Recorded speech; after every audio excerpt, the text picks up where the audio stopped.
ng Anak, at ng Espiritu Santo. Amen. Una sa lahat, binabati po natin mga kapatid ang ating mahal na obispo, Most Reverend Bishop Cirilo Alan U. Casitas Didi. Sa ating mahal na paroko, Reverend Father Rubin Oksino. Magandang araw o gabi po sa inyong lahat. At binabati po rin natin mga kapatid ang ating mga kaibayo sa pananampalataya. Mapagpalang araw po sa inyong lahat. Ang topic natin tatalakayin ngayon ay tungkol po sa mga imahin o sacred images ng simbahang Katolika. Mga kapatid, hindi lingid sa ating kaalaman na tayong mga Katoliko ay palaging binabatikos at pinagbibintangan ng mga taong hindi katulad natin. Tayo daw, mga Katoliko, ay sumasamba sa mga larawan o mga rebulto. Ginagawa po natin ang video ito upang bigyang linaw ang ating mga kapatid na nagnanais malaman ang katotohanan sa ating pananampalatayang Katoliko. Una, dahil tayo inakusahan ng pagsamba ng mga larawang inanyuan o mga rebulto, alamin po natin ang kahulugan o meaning ng salitang pagsamba o worship ayon sa turo ng banal na kasulatan at ng Santa Iglesia. Worship is an act of God that we cooperate with in order to offer sacrifice to Him so that we may know Him, love Him, and serve Him more fully. With this understanding of worship in mind, we turn our attention. How does the Catholic Church worship? There are three primary contexts of worship in the Catholic Church. First, liturgical. Second, paraliturgical. And third, devotional. Nating mababasa sa Sacrosanctum Concilium number 14. Catholicism and Protestantism have a different understanding of the word worship. Protestants believe that worship automatically equates to the adoration of God, whereas Catholicism follows the biblical understanding of worship, wherein it is a general term that have three distinct actions. Una, latria, an act of adoration or worship due to God alone, the Holy Trinity, including the Blessed Sacrament. This is what Catholics do during the Holy Mass.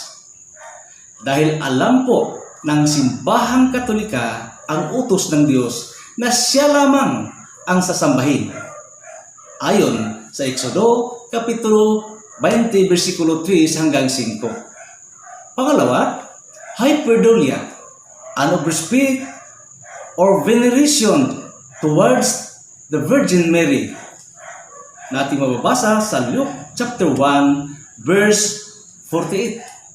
At ang pangatlo, dulia, an of respect towards the saints, sa mga taong banal na nabubuhay at nakipaglaban alang-alang sa kanilang pananampalataya sa ating Panginoong Diyos at sa ating Panginoong Hesukristo. Na ating mababasa sa Romans chapter 13, verse 7. Yan po ang three distinct actions of worship.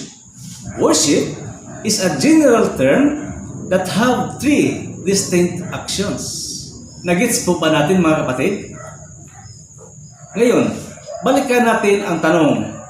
Ipinagbabawal ba ng Diyos ang paggawa ng mga larawan na ayon sa kanyang kalooban at kapurihan? Hindi po mga kapatid, hindi po. Basahin po natin ang mga sumusunod na talata. Exodo Kapitulo 25, versikulo 18 hanggang 22. Lalagyan mo ng dalawang kirubing ginto ang dalawang dulo nito. Ihinang mo ang mga kirubin upang ito at ang luklukan ng awa ay maging isang piraso. gawin mong magkaharap ang dalawang kirubin na parehong nakatango at nakabuka ang mga pakpak na nilukuban ang luklukan ng awa. Ilalagay mo ito sa ibabaw ng kaban ng tipan na kinalalagyan ng dalawang tapyas na bato ng kautosang ibinigay ko sa iyo. Doon tayo magtatagpo sa luklukan ng awa sa pagitan ng dalawang kirubin. Doon ko ibibigay sa iyo ang kautusan ko sa mga Israelita. Maliwanag po yan, mga kapatid. Hindi po ipinagbabawal ng Diyos ang paggawa ng mga larawang inanyuan kung ito'y ayon sa kanyang kalooban. Dito nga, ang Diyos nga mismo ang nag-utos nito. So, paano ipinagbabawal ng Diyos? Absolutely, ang mga larawang inanyuan. Hindi po ganun, mga kapatid, ang ibig sabihin noon. Basahin po natin ang unang Kronika, Kapitulo 28, versikulo 18 hanggang 19. Itinakda rin niya ang timbang ng purong ginto para sa altar na sunugan ng insenso, pati ang plano at gintong gagamitin sa karwahe ng mga kirubin na ang mga pakpak ay tumatakip sa kaban ng tipan ng Panginoong Diyos.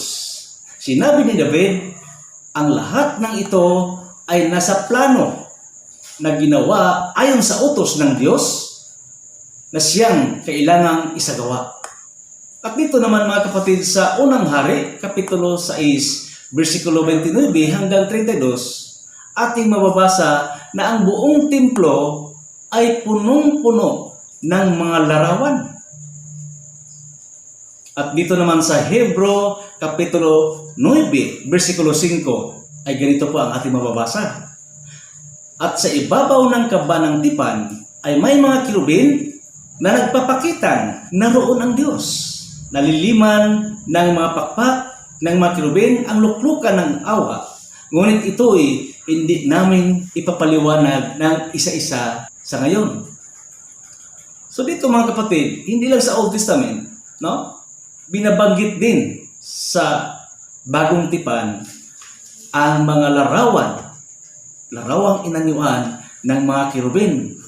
Dito, mga kapatid, makikita po natin ang kapangyarihan ng Diyos sa pamamagitan ng kanyang ipinagawang larawan ng kaban ng tipan kay Moises. Kung atin pong babasahin ang Joshua, Kapitulo 6, versikulo 4 hanggang 7, at ang buong chapter 6, makikita po natin kung anong kapangyarihan ang ginagawa ng Diyos at daladala ng mga tao ang imahin ng mga kirubin na nasa ibabaw ng kaban ng tipan. Inilibot po nila iyon sa buong lungsod bilang hudyat. At sa verse 16, ganito po ang ating mababasa. Joshua, Kapitulo 6, versikulo 16. Sa ikapitong libot, hinipan ng mga pari ang mga trumpeta at inuutos ni Joshua sa mga tao, sumigaw na kayo, sapagkat ibinigay na sa inyo ng Diyos ang lungsod. Kita niyo na, mga kapatid, ginagawa nilang representasyon ng Diyos ang mga imahin na nasa kaban ng tipan. Pinoprosesyon nila iyon, pinaikot-ikot sa buong lungsod, mga kapatid, ang kaban ng tipan na naroon yung dalawang imahin ng kirubin. Sa makatuwid, hindi po ipinagbabawal ng Diyos ang paggawa ng mga larawan kung ito'y ayon sa kalooban at kapurihan ng Diyos. Amen po ba, mga kapatid? Meron kasing dalawang uri ng mga larawan na binabanggit ang Biblia. At yun ang hindi sinasabi ng mga kapatid nating nasa ibayong pananampalataya. Hindi po sila nagsasabi ng totoo, mga kapatid. Hindi po nila binabasa sa kanilang mga membro at sa mga tao. Yung mga larawan, itong mga larawan na ipinahintulot ng Diyos, hindi po nila babasahin ito, mga kapatid. Dahil gusto nila palitawin na tayong mga Katoliko ay sumasamba nga sa mga larawang inanyuan na ipinagbabawal ng Diyos. Bueno, mga kapatid, upang malaman at maunawaan ninyo kung sino ba itong mga ipinagbabawal ng Panginoong Diyos. Dalawa kasi itong uri, no? Dalawang uri ng mga larawang binabanggit ang Biblia. Una, yung mga larawang ipinagbabawal. Pangalawa, yung mga larawang ipinahintulot ng Diyos dahil ayon po iyon sa kanyang kalooban at kapurihan. No? Ibig sabihin po mga kapatid, tayong mga tao, huwag tayong gagawa na hindi inuutos ng Diyos. Huwag tayong gagawa sa sarili nating kakayahan. No? Na huwag nating isali ang Diyos na tagapaglikha ng mundo. Dapat lahat ng gagawin natin ay mula talaga sa Kanya. Yun po ang kalooban ng Diyos. Kaya galit po ang Diyos kapag ang tao ay wala ng respeto sa Kanya. No? Gumagawa na sa sarili niyang kakayahan at kagustuhan. Basahin po natin mga kapatid. Ipakilala po natin sa inyo itong mga larawan ng mga Diyos-Diyosan na ipinagbabawal ng Diyos ayon sa Biblia. Una, itong si Amon, an Egyptian god, nating mababasa sa Jeremias Kapitulo 46, versikulo 25. Si Amon, Diyos po ito ng mga Ehiptohanon. Pangalawa, si Asira, the goddess of motherhood and fertility in the ancient Semitic religion. Ating mababasa sa Exodo Kapitulo 34, versikulo 13 hanggang 14. Pangatlo, si Astarte o Astoret o Baal is the goddess of Canaanites. They're gods of war and sexual love. Ating mababasa sa Judges chapter 2, verse 10 to 13. Pang-apat, itong si Dagon, the god of Philistine, nating mababasa sa Judges chapter 16, verse 23, at sa Joshua chapter 19, verse 27, at sa Isaiah chapter 5, verse 2 to 7. Panglima, itong si Molok or Molek has been referring to a Canaanite god, nating mababasa sa Unang Hari Kapitulo 11, versikulo 4 hanggang 5. At sa Leviticus, Kapitulo 18, versikulo 21. Pang-anim, itong si Tammuz is an ancient Mesopotamian god. Natin namang mababasa sa Ezekiel, Kapitulo 8, versikulo 14. Pang-pito, si Hermes was the ancient Greek god of trade, wealth, luck, fertility, animals, and thieves. Pati pala mga magnanakaw. Itong si Hermes, ito ang kanilang god sa mga magnanakaw. No? Lalong-lalo na siguro, baka ito pang Diyos ng mga dayaang mga traders, no? Mga negosyante. No? So, ito nakalagay sa history, no? Ng mga Diyos-Diyos na ito. At pang-walo, si Artemis was the Greek goddess of hunting. Oh? Artemis was the Greek goddess of hunting, wild nature, and chastity, the daughter of Zeus and sister of Apollo.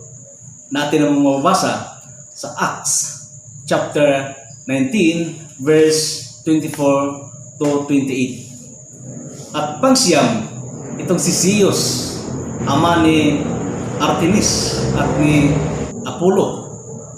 No? Kasi si Artemis pala at saka si Apollo, magkapatid ito ng mga Diyos-Diyos din or nagpakilalang Diyos sa kanilang sarili. At si Zeus naman ang kanilang ama. Zeus is the sky and thunder god in the ancient Greek religion who rules as king of the gods of the Mount Olympus. Nating mababasa naman sa Acts chapter 14, verse 12. Para nakita ko na ito sa sini, mga kapatid. No? Yan po ang mga Diyos-Diyosang ipinagbabawal ng Panginoong Diyos. Ayon sa Exodo Kapitulo 20, versikulo 3 hanggang 5. No? Sila po yung mga ipinagbabawal ng Diyos, mga kapatid. No? Dahil ang mga tao noon ay sumasamba sa kanila. Kaya ibinaba ng Panginoong Diyos ang kanyang utos. Huwag silang sasambahin.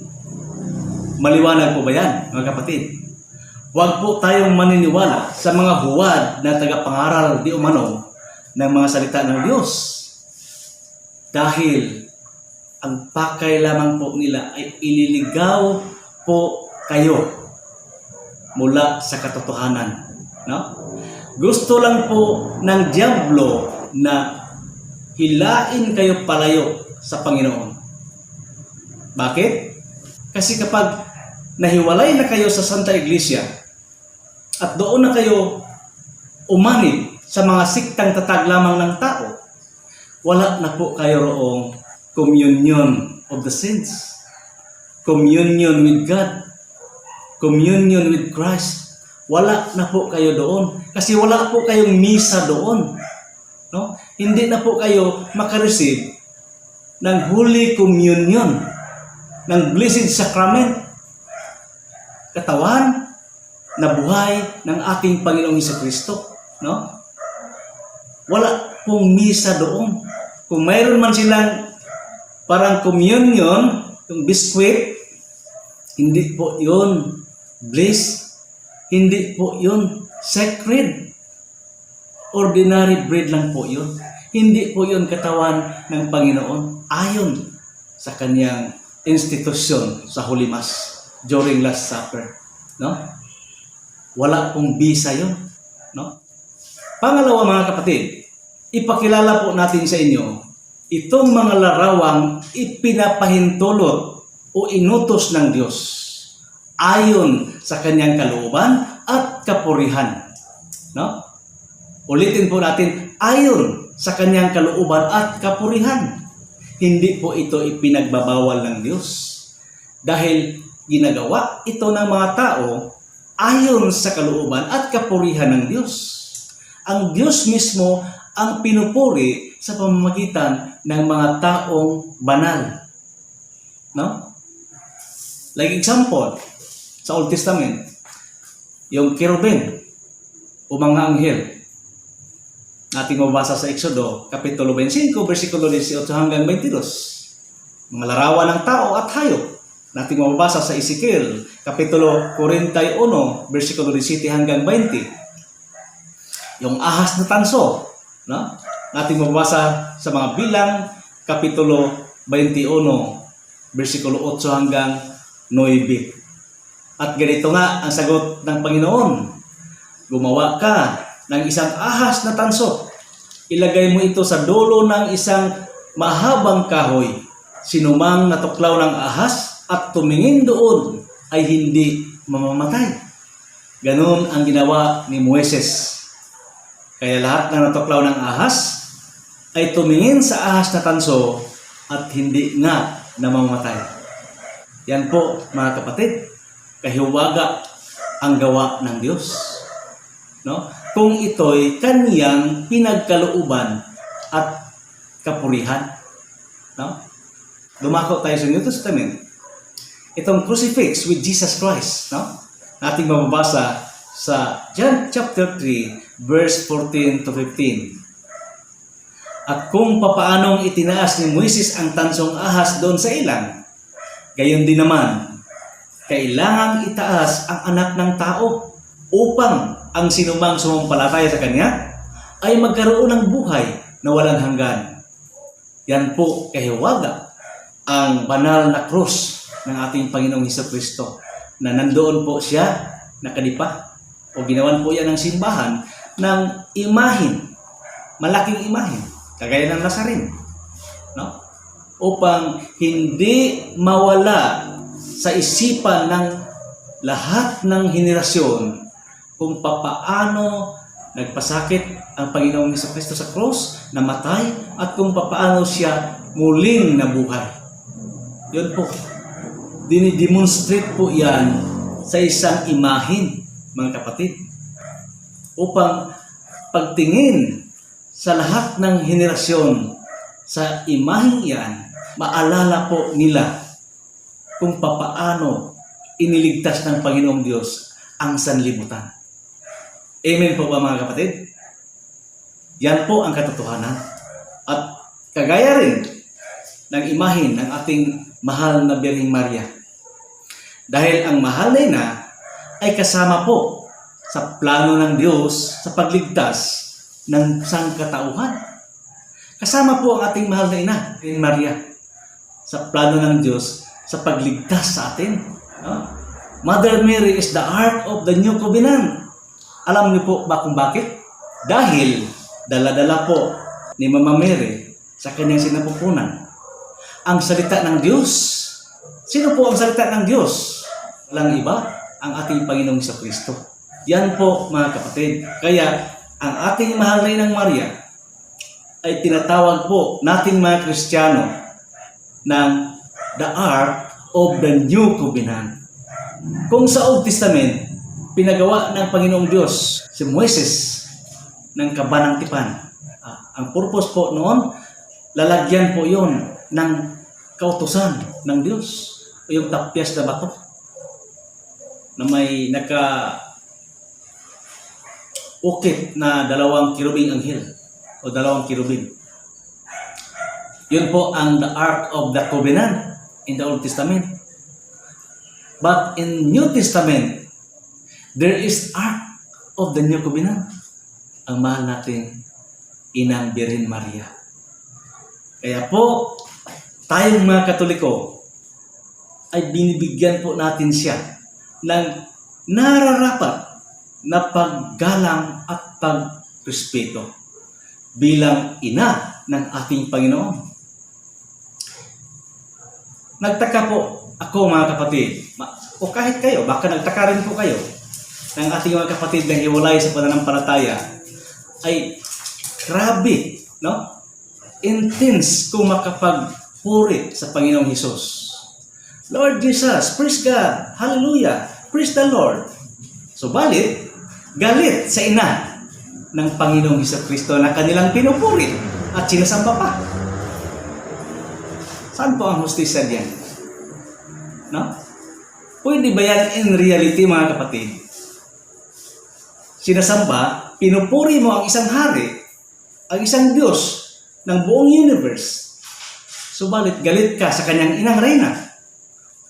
Maari po ba yun in reality? Hindi po. Sino po ang pwedeng gumawa noon, mga kapatid? Pagpalagay natin in realidad, kahit sa ating kasaysayan, mayroong isang hari. Ginagalang ng lahat ng kanyang nasasakupan bilang hari. Subalit, galit ka sa kanyang ina. Hindi ka kaya papugutan ng ulo. Hindi ka kaya paparusahan agad ng hari. In reality, mga kapatid, hindi talaga yan pwede. Hindi yan pwedeng gawin o maaring gawin ng isang taong may normal na pag-iisip. Siguro, magagawa lang po yan sa mga taong abnormal ang pag-iisip. Puri ng puri sa Panginoong Hesus, pero galit na galit sa ina ng kanilang pinupuri at kinikilalang Diyos. Hindi po yon maaari, mga kapatid. Isa po yung kalukuhan at kahipokrituhan. Ipagdasal po natin sila, mga kapatid. Sana po, balang araw, maliwanagan po sila. At kagaya ng iba pa, maraming iba na bumalik sa tunay na inang Santa Iglesia. So dito naman tayo sa pagluhod sa harap ng mga ribulto. Ibig po ba nilang sabihin na kapag lumuhod ang isang tao, ay sumasamba na ito? Hindi po ganoon, mga kapatid. Kagaya na lang ng isang senaryo ito. Merong napaluhod dahil nadapa. Ibig po ba nilang sabihin na sumasamba po ang taong iyon sa kalsada? Hindi po ganoon, mga kapatid. Merong nagpupropose ng kasal at lumuluhod ang lalaki sa harap ng kanyang kasintahan. Ibig po ba nilang sabihin sinasamba ng lalaki ang kanyang kasintahan? Hindi po mga kapatid. Katawa-tawa po yun kung yun ang pag-iisip nila. No? Marami kasing mga sitwasyon na mapaluhod ang isang tao pero hindi naman siya sumasamba. Sa madaling salita, hindi po basihan ang pagluhod upang sabihin mo na ang isang tao ay sumasamba. Hindi po basihan ang pagluhod mga kapatid. So paano na po yung mga may sakit, mga taong nakahiga na lang, nasa ospital, hindi na makabangon, nakahiga na lang. Paano po yun sila? Yung mga taong hindi makaluhod dahil may diferensya sa tuhod. No? May rheuma, may ibang tao pa, wala nang tuhod, straight na lang. No? Naka-crutches, hindi na makaluhod talaga. Paano po yun sila mga kapatid kung ang pagluhod ay isang basya ng pagsamba? Hindi na po ba sila pwedeng sumamba sa Diyos? Dahil hindi nga sila makaluhod? Napaka-illogical naman po ng kanilang pag-iisip mga kapatid sa ating mga kapatid na hiwalay sa tunay na pananampalataya. Ang pagsamba po ay hindi po makikita sa pamagitan ng aksyon, kundi ito'y nagmula sa iyong puso. Ang tanong, nakikita po ba nila ang laman ng puso ng mga debotong Katoliko? Upang sabihin nilang ito'y sumasamba sa mga deboto, kahoy at simento. Di ba po mga kapatid? Napaka-illogical po yan. Dahil ang Diyos ay hindi tumitingin sa panlabas na anyo, kundi sa nilalaman ng puso ng tao.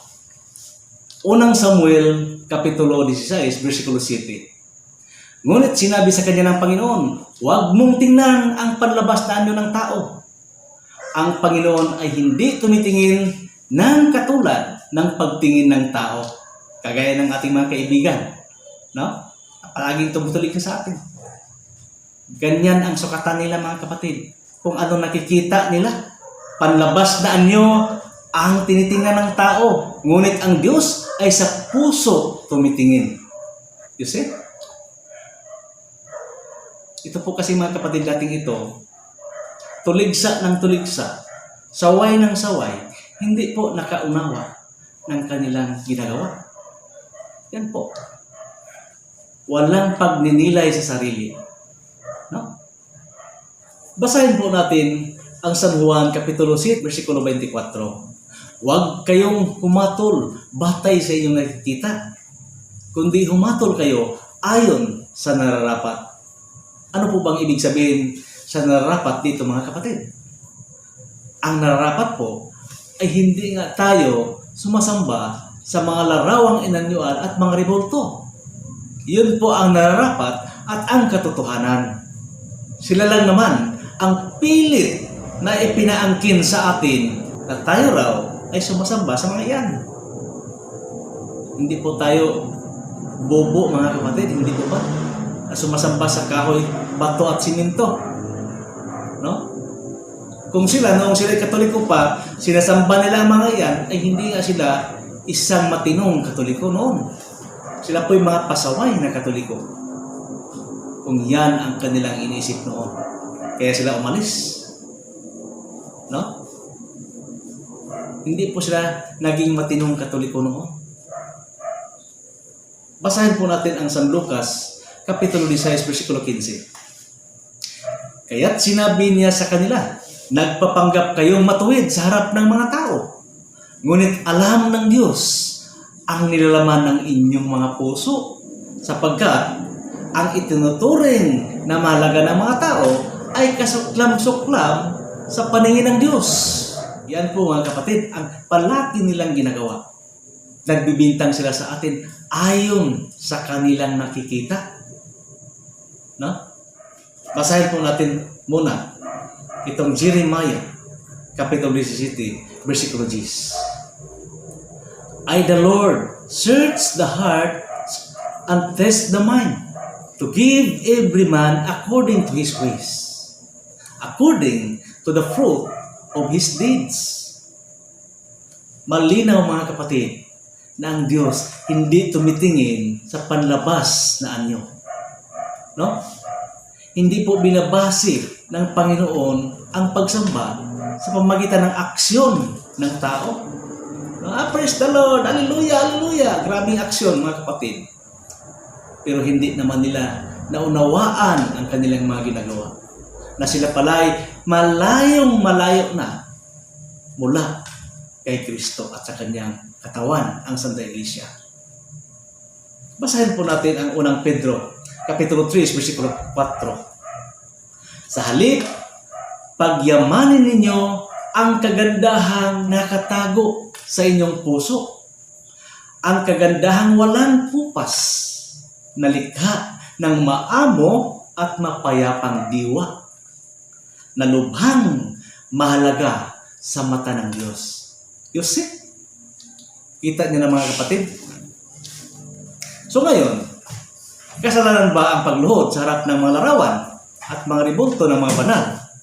Hindi po, mga kapatid. Hindi po. Basahin po natin ang Daniel, Kapitulo 2, versikulo 46 hanggang 47. Yumukod si Haring Nabucodonosor, nalapat ang mukha sa lupa at nagbigay galang kay Daniel. Pagkatapos, inutos niya ang handugan ito ng insinso at iba pang alay. Sinabi niya kay Daniel, tunay na ang Diyos mo ang pinakadakila sa lahat ng mga Diyos at Panginoon ng mga hari. Siya ang tagapahayag ng mga hiwaga, kaya naipahayag mo ang hiwagang ito. Kita niyo na, mga kapatid, yumukod ang hari sa harap ni Propeta Daniel bilang tanda ng paggalang sa propeta ng Diyos, hindi upang ito'y sambahin. Hindi upang ito'y sambahin, ha, mga kapatid. So ngayon, dito naman tayo sa New Testament. Basahin po natin ang mga gawa, Kapitulo 16, versikulo 29 hanggang 31. Humingi ng ilaw ang bantay, patakbong pumasok, at nanginginig na nagpatira pa sa harapan ni San Pablo at Silas. Sila ay inilabas niya at sinabi, mga Ginoo, ano pong dapat kong gawin upang ako'y maligtas? Sumagot naman sila, sumampalataya ka sa Panginoong Hesus at maliligtas ka, ikaw at ang iyong buong sambahayan. Mga kapatid, malaki po ang kaibahan ng pagsamba ng mga Katoliko at ng mga Protestante.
In the name of the Father, and of the Son, and of the Holy Spirit. Amen.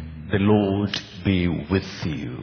And with your spirit. And let it be done to me according to your word. Let it be a moment of joy. For this may continue the great work of redemption starts our sins. I confess, and in what I have failed to do, through my fault, through my most grievous fault. Therefore I ask, bless you, my brothers and sisters, to pray for me to the Lord our God.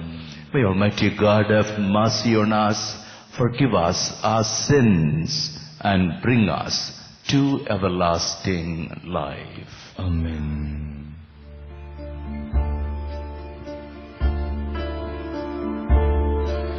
Amen.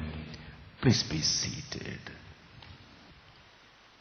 A reading from the letter of Paul to the Ephesians, chapter 3, verses 14 to 21.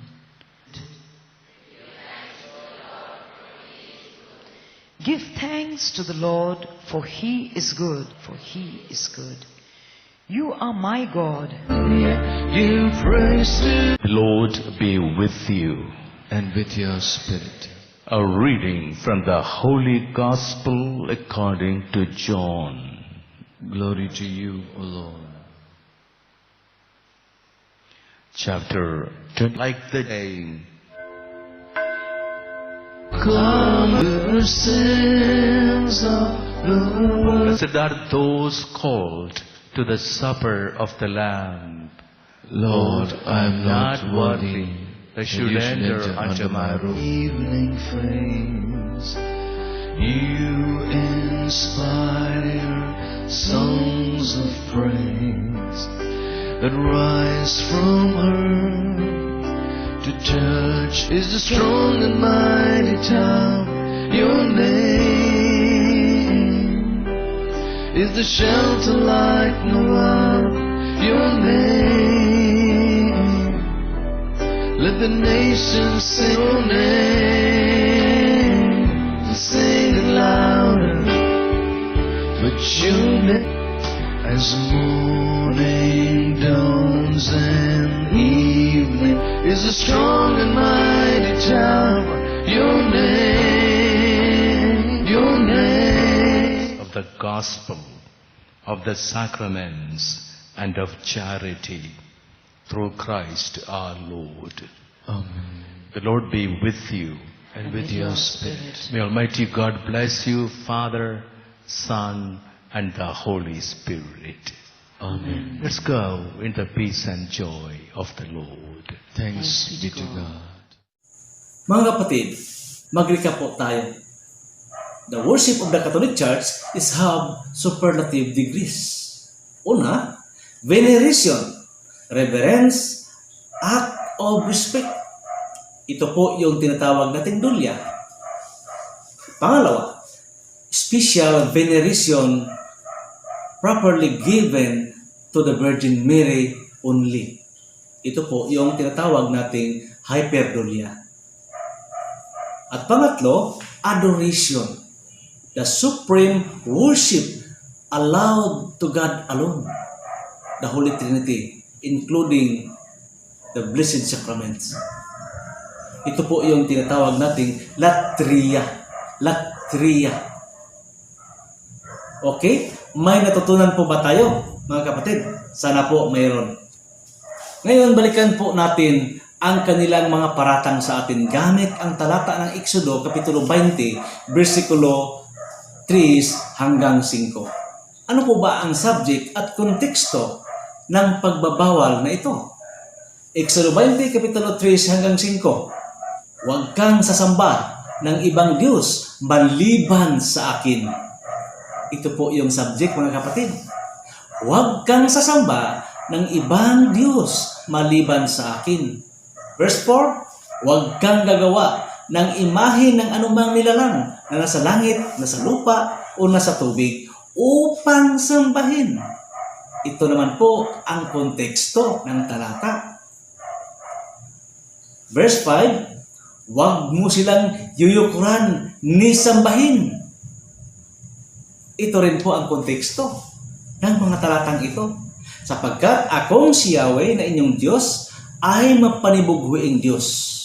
Ang kasalanan ng inyong mga magulang ay sisingilin ko sa kanilang mga anak hanggang sa 3 at 4 na salinlahi.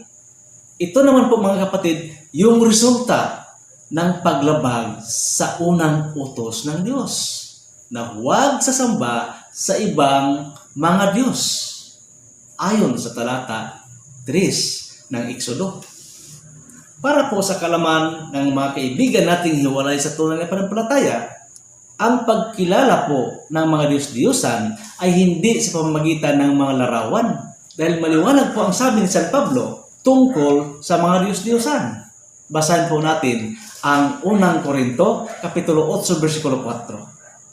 Alam po natin na ang Diyos-Diyosan ay larawan ng mga bagay na hindi totoo at alam nating iisa lamang ang Diyos. Ano pong ibig sabihin niyan mga kapatid? Ano pong mga bagay na hindi totoo? Kagaya ng ating binanggit kanina, yung mga larawan na kinikilalang Diyos, no? Yung iba mga katang-isip lamang, yung iba mga tao nga pero nagpakilala ng Diyos sa kanilang sarili. Hindi po sila Diyos, kundi tao lamang. Ang tanong mga kapatid, Diyos-Diyosan ba ang rebulto o larawan ni Mama Mary? Hindi po mga kapatid. Dahil si Mama Mary ay totoong nabubuhay sa kanyang kapanahunan. Malinaw po yan sa banal na kasulatan. Ganun din po sa mga taong banal o sa mga santo. Silang lahat ay mayroong kanya-kanyang biography o talambuhay. Kaya hindi po sila mga Diyos-Diyosan dahil sila'y totoo at hindi po natin sila kinikilalang mga Diyos. Lalong-lalo na hindi sila nagpakilala sa kanilang sarili na sila Diyos. Kundi silang lahat ay mga lingkod lamang ng Diyos. Mga lingkod lamang ng ating Panginoong Hesukristo. Malinaw po mga kapatid ang itinuturo ng banal na kasulatan tungkol sa pagsamba. Ito po ay sa pamamagitan ng ating isip at puso. Kagaya na lang ang sinabi ni San Pablo sa taga-Kolosas, Kapitulo 3, versikulo 5. Kaya dapat nang mawala sa inyo ang mga pagnanasa na kalaman, mga pakikiapid, kahalayan, mahalay na simbuyo ang damdamin, masamang nasa, at ang kasakiman. Ang mga ito ay ang pagsamba o isang uri ng pagsamba sa mga Diyos-Diyosan. Kita niyo na mga kapatid? Wala pong rebulto dito. Isip lang po yan. Nasa isip lang po ng tao. Sumasamba na pala siya sa mga Diyos-Diyosan. Lalong-lalo na kapag ang isang tao ay nagnanais makaangkin ng kayamanan ng pira. No? Yung ibang tao nga, kahit yung para sa ibang tao, kukunin pa niya para kanya na lang lahat.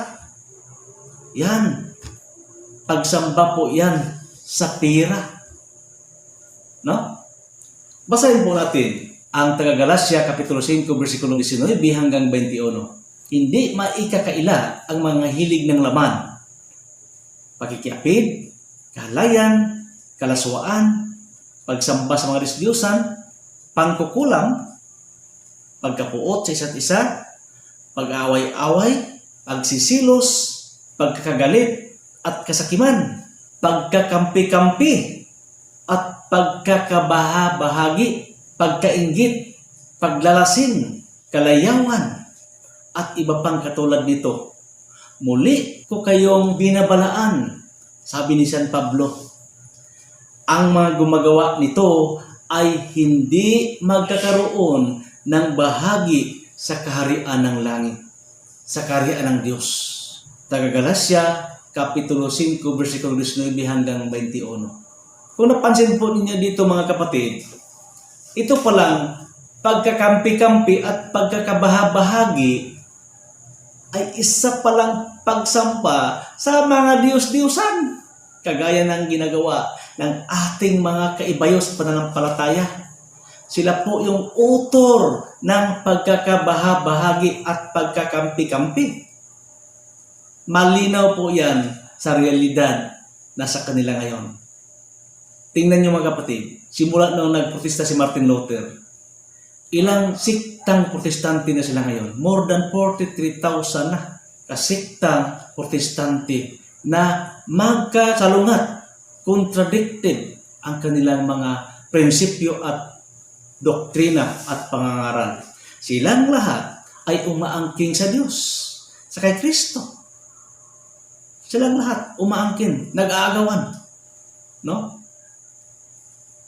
maliwanag po mga kapatid, dito sa talatang ito, sila pala yung sumasamba sa mga Diyos-Diyosan. Gusto lang nila tayong lituhin at linglahin. Yun po ang katotohanan mga kapatid. Malinaw po ang doktrina ng Simbahang Katoliko sa usaping ito. Ito po ang opisyal doktrina ng simbahan.